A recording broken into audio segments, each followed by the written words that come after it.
Episode 5 నీలకంఠుడైన శివుడు హాలహాల విషం story.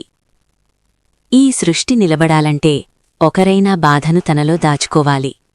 లోకం కోసం విషాన్ని తాగిన దేవుడెవరో తెలుసా? అతనే నీలకంఠుడైన పరమశివుడు.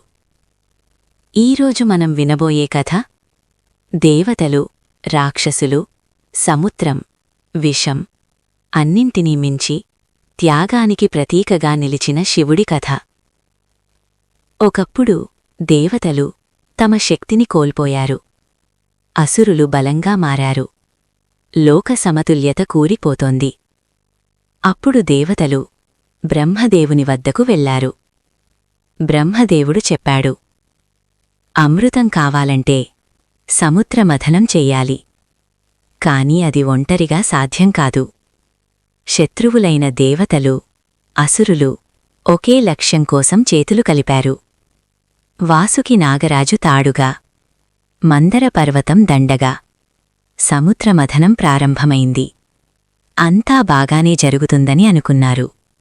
కాని ముందుగా అమృతం రాలేదు. భయంకరమైన హాలాహాల విషం బయటకు వచ్చింది. ఆ విషం అంత భయంకరం. దేవతలు తట్టుకోలేకపోయారు. అసురులు పారిపోయారు. లోకాలు కంపించాయి. సృష్టి అంతా నాశనమవుతుందనే భయం. అప్పుడు అందరూ కైలాసం వైపు చూశారు. శివా, నీవు తప్ప మాకు దారిలేదు. దేవతల కన్నీళ్లను చూసిన శివుడు ఏ మాటా కూడా మాట్లాడలేదు. మౌనంగా సముద్రం దగ్గరకు వెళ్లాడు. శివుడు తన చేతుల్లో ఆ హాలాహాలాన్ని తీసుకున్నాడు. లోకం ఊపిరి ఆపుకుంది. అతను విషాన్ని మింగేశాడు. కాని దానిని కడుపులోకి అనుమతించలేదు. తన కంఠంలోనే నిలిపాడు. అందుకే శివుడు అయ్యాడు నీలకంఠుడు. శివుడి కంఠం నీలంగా మారిపోయింది. పార్వతీదేవి పరుగున వచ్చి శివుడి కంఠాన్ని పట్టుకుంది. ఈ విషం లోపలికి వెళ్లకూడదు.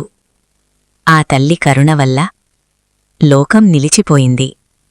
శివుడి చెప్పలేదు, ప్రచారం చెయ్యలేదు. కాని ఒక సందేశమిచ్చాడు.